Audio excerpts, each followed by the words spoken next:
How could you take me to court after everything I've done for you? Was any of it even real, Darren? Calm, cinematic tone, visuals of a small-town courtroom, close-ups on tired faces. Narrator serious. In a dusty courthouse just outside Lansing, Michigan, two men sat 3 feet apart, but years away from who they used to be. Jake Malone, flannel shirt, calloused hands, tired eyes, looked across the room at his childhood best friend Darren Rowe. His voice cracked as he asked the question the whole courtroom leaned in to hear. Jake, voiceover. How could you take me to court after everything I've done for you, Darren? Darren didn't flinch, didn't blink. He just exhaled and said, Darren, defensive. It was a gift, Jake. You said it yourself. Don't turn this into something it wasn't. Flashback transition. Soft focus. Teenage boys riding bikes. Narrator. They grew up just 2 blocks apart. Summers were spent shooting hoops in driveways, sharing ice cream money, and making those dumb promises kids make. I'll always have your back. They said it more times than they could count. Fast forward. Jake's kitchen. 2 years ago. Darren is broke. Panicked. Narrator. Darren showed up late one night. Broke. Heart racing. Debt collectors circling like vultures. Darren desperate. I'm not asking for a loan, Jake. I just need help, man. Please. Jake stared at him for a long moment, then handed him an envelope. $4,000. No strings attached, or so it seemed. Narrator. What Darren didn't know was how much Jake sacrificed. That was his daughter's college fund. That was Jake's last cushion from hitting rock bottom himself. But Jake didn't say anything back then, because love makes you generous, and loyalty makes you stupid. Back to courtroom. Judge, flatly. Mr. Malone, did you ever use the word loan? Jake, quiet. I thought I didn't need to.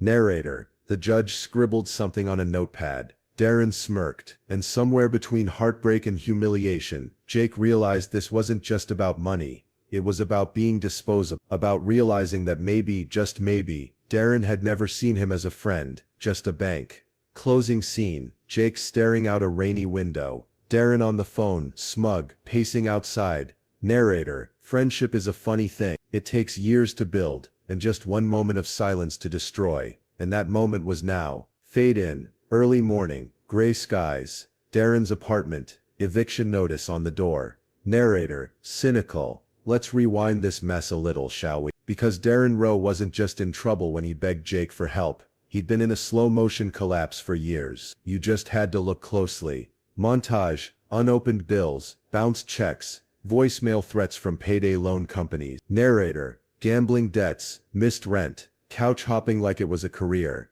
And yet, he always had an excuse. Darren cocky. I just hit a rough patch. Once my job at the auto lot kicks in, I'm good. Cut to a group of mutual friends gathered at a diner. Narrator. But Jake wasn't the only one Darren leaned on. Amanda, Jake's ex, tells the waitress to hold the coffee, and then drops a truth bomb. Amanda, exhausted. He crashed at my place for 2 weeks once, said he just needed time, left without paying for groceries or gas. Friend 2 shaking his head. He borrowed my car, got 2 tickets, said he'd pay, never did.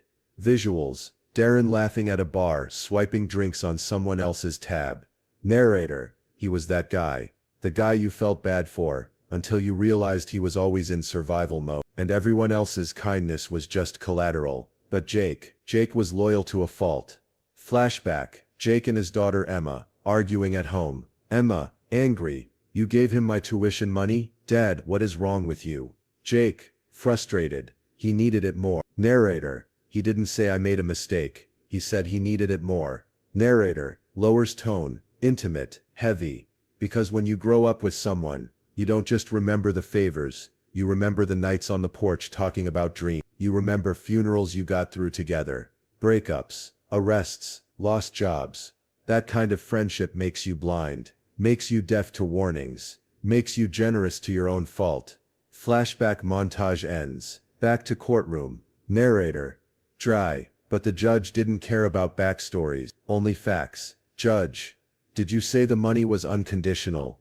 Darren, I said thank you. That was it. Narrator. Jake clenched his fists. Across the room, Amanda sat frozen. She knew exactly what that look meant. Jake wasn't just angry. He was starting to feel stupid. Cut to black screen. Sound of a gavel. Narrator. Some betrayals don't show up until later. long after the damage is done. The courtroom was quiet, too quiet for two guys who once played tackle football in the same backyard. Narrator: Jake stared down at the legal papers. 4 pages of betrayal, signed and notarized. Somewhere in the corner of his mind he still hoped Darren would stand up and say, Darren. Imaginary voice: Jake, man, I was wrong. I'll pay you back, I swear. But that never came. Cut to judge clearing her throat. Judge, after reviewing both testimonies and lack of formal agreement, the court finds insufficient evidence to prove a loan existed. Narrator: flat. In other words, Jake lost. Visual: Darren smirking, shaking hands with his lawyer. Narrator: but Darren didn't look relieved. He looked victorious, like he'd just outsmarted someone who used to call him family. Flashback: hospital hallway, 2 years ago. Jake's mother in a hospital bed. Darren pacing nearby. Narrator: that's where it all cracked. Jake's mom had hours to live. Darren never showed up until she was gone. And when he did, he asked Jake for money. Darren softly: I'm sorry, man, but can you help me out? It's just till Friday. Back to present. Narrator: hardening. Jake wasn't angry anymore. He was done. Because some friendships don't end with a fight. They just run out of grace. Cut to parking lot. Jake's daughter Emma is waiting. Emma: did we win? Jake: nope, but we're done. Narrator: he looked back one last time. Darren was lighting a cigarette, laughing with his cousin, like nothing happened, like 15 years of brotherhood hadn't just been turned into courtroom theater. Narrator: quiet. That's the thing about betrayal. It doesn't always scream. Sometimes it just shrugs. Final shot. Jake driving off. Windshield wipers. No music. Narrator: Jake didn't get his $4,000 back, but he got something else. Clarity. And maybe, just maybe, that was the real price he needed to pay to finally let go.